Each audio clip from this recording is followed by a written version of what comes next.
आप सभी को मेरी नमस्ते। पहले भी मैंने एक केजरीवाल जी के लिए एक वीडियो बनाया था अपना, और मैंने वो सर्कुलेट किया था, तो कोशिश की थी कि मेरी जो आवाज है वो वहां तक पहुंच जाए।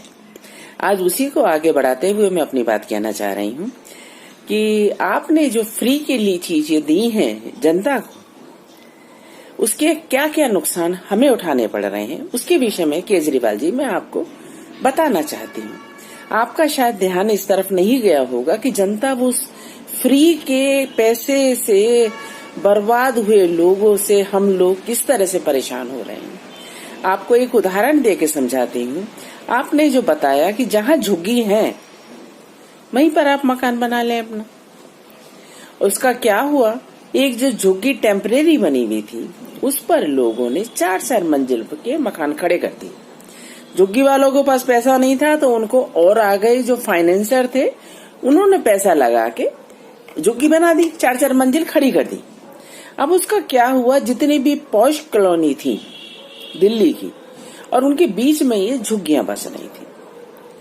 अब जहां पहले 4 आदमी रह रहे थे, अब उस जगह पर 20 आदमी रहते हैं, जिनको फ्री में राशन मिल रहा है, फ्री में पानी मिल रहा है, फ्री में बिजली मिल रही है, फ्री में बसों में आना जाना है। उन्हें जरूरत ही नहीं कुछ काम करने की। अब रह गई उनकी जरूरत एक की दारू पीना और गुंडागर्दी करना। उसके लिए वो शाम को तैयार होकर निकलते हैं और जितनी भी हमारी अच्छी पॉश कॉलोनियां हैं उनके गेटों के आसपास वो खड़े हो जाते हैं सारे, क्योंकि उन्हें स्मैक के लिए पैसा चाहिए, उन्हें शराब के लिए पैसा चाहिए, जो आप नहीं देते हैं। अगर तुम वो भी दे दे तो कम से कम हम बच जाएंगे, हमारा कुछ भला हो जाएगा। और वो हमारे गलों को काटने के लिए हमारे घर तक नहीं पहुंचेंगे। वो हम बाहर गेट के बाहर नहीं निकल पा रहे हैं। गेट के बाहर निकलते हैं, एक अंगूठी पहननी भी होती है तो हमें डर लगता है कि अंगूठी के चक्कर में कहीं हमें ना मार देंगे, हमें धक्का ना दे दें, हमसे पर्स छीन के पर्स नहीं ले जा सकते। छुपा छुपा के 100-100, 200-200 रुपए हम ले जाते हैं इन लोगों की वजह से। आप ये क्या बना रहे हैं दिल्ली को? क्यों बना रहे हैं? कुछ तो सोचो। ये आप कर क्या रहे हो? ये आपको सोचना नहीं, सिर्फ वोट लेना है। आपको एक और उदाहरण मैं देती हूँ, सीरिया का उदाहरण है। ये फ्री के चक्कर में कुछ लोगों ने वहां को इतना बर्बाद कर दिया, वो लोग काम करना भूल गए और आज सीरिया की हालत दुनिया के सामने है। और आप देखो जरा उठा के, क्या आप ऐसा ही दिल्ली को बनाना चाहते हो? केवल वोट का मतलब है आपको, इससे अलावा कोई दिक्कत परेशानी नहीं है कि कौन कितना सफा कर रहा है। हमारा जीवन दुभर हो गया है, दिल्ली के अंदर घुटन हो रही है कि हम कैसे रहें।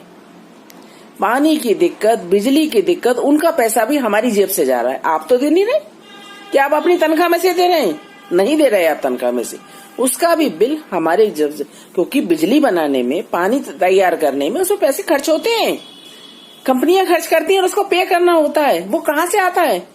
वो करदाताओं के यहाँ से ही आता है। वो हमारा ही पैसा आप उनको बांट रहे हैं हमारा गला काटने के लिए। अगर आप सोचें इस बात को तो आपको जरूर सोचना पड़ेगा। लोगों नहीं तो आपके खिलाफ खड़े हो जाएंगे। आप ये मत समझो कि सिर्फ वोट वही देते हैं, वोट हम सब देते हैं। और इतना मत सताओ किसी को कि वो वोट तो क्या, फिर वो आप समझ जाओ उस चीज को कि वो क्या होता है। मेरे थोड़े कहे को आप समझें और ये फ्री का लालच देना, उन्हें काम सिखाओ, उनके बच्चों को पढ़ाओ, उन्हें अच्छी स्वास्थ्य सुविधाएं दो, उसमें कोई बुराई नहीं है। और ऐसा शुरू से अब तक होता आया है। लेकिन ये फ्री का लालच जो हमारी जेब काट के आप उनको दे रहे हो, हमारे पैसे को जो आप बर्बाद कर रहे हो, आपको इसलिए चौकीदारी नहीं मिली कि आप हमारे जो कर का पैसा है उसको बर्बाद करेंगे। आप एक तरफ कहते हैं कि पैसा नहीं है, दूसरी तरफ इनको फ्री बांट रहे हैं। क्यों बांट रहे हैं? हर आदमी को कमाना आना चाहिए, कमाकर खाना चाहिए। आप मेरी बात का विचार करें और सोचें और फिर इस बात पे निर्णय लें, और जरूर विचार करें इस बात पे। केवल ये खाली ये नहीं होता कि सत्ता पाना होता है, बहुत सारी चीजें होती हैं ईश्वर के, जो ईश्वर हमें देता है काम करने के लिए। तो आप इस मेरी बात पर विचार जरूर करें और ये फ्री का लालच देना जनता को बंद करें। आपको बहुत बहुत धन्यवाद। अगर आप मेरी बात आप तक पहुंच जाए तो